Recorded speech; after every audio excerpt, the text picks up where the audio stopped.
Akacia Bandoubo Lambongo, cette brave femme qui était en première ligne lors des élections pour donner plus de voix au président de la République, vient de faire son comeback au sein du gouvernement. Elle occupe cette fois-ci le fauteuil du ministère d'État des Affaires foncières après un passage très remarqué au ministère de l'Économie par la baisse du prix du carburant sur toute l'étendue du territoire national où elle fut la première femme à occuper ces postes. C'est dans sa ville natale Kisangani qu'elle a fait ses études primaires. Des retours à Kinshasa, Akacia Bandoubo Lambongo poursuit ses humanités au lycée Bosangani.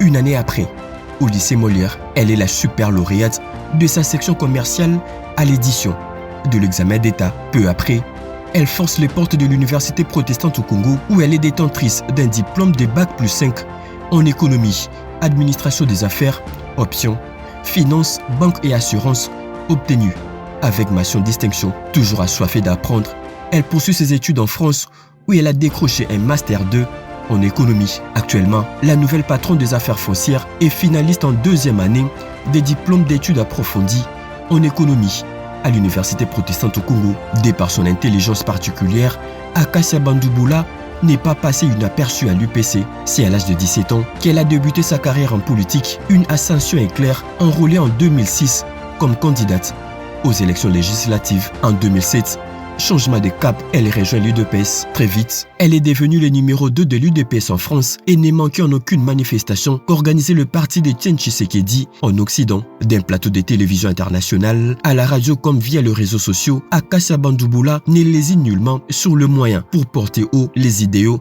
du Sphinx de Limete. Avant le lancement de la campagne électorale par la CENI, Akacia Bandoubo a été nommée par le président de la République, Félix-Antoine Tshisekedi Tshilombo, champion de la masculinité positive, co-directrice de sa campagne pour l'élection présidentielle de décembre 2023. Elle a dirigé l'équipe de la campagne La Team Fatche 20 en accompagnant le président de la République, candidat numéro 20 dans sa tournée électorale. Ensemble, avec toute l'équipe, elle a organisé plus de 53 meetings et parcouru toutes les 26 provinces de la RDC en 27 jours seulement. Une campagne réussie qui a conduit Félix-Antoine Tshisekedi Tshilombo à remporter cette élection avec une victoire écrasante de plus de 73% de voix. Akacia Bandoubo n'a ménagé aucun effort pour mobiliser en faveur du président de la République à Kinshasa, mais aussi dans diverses provinces. Rappelons que Akacia Bandoubo est l'une des élus de la circonscription électorale de la Lukunga.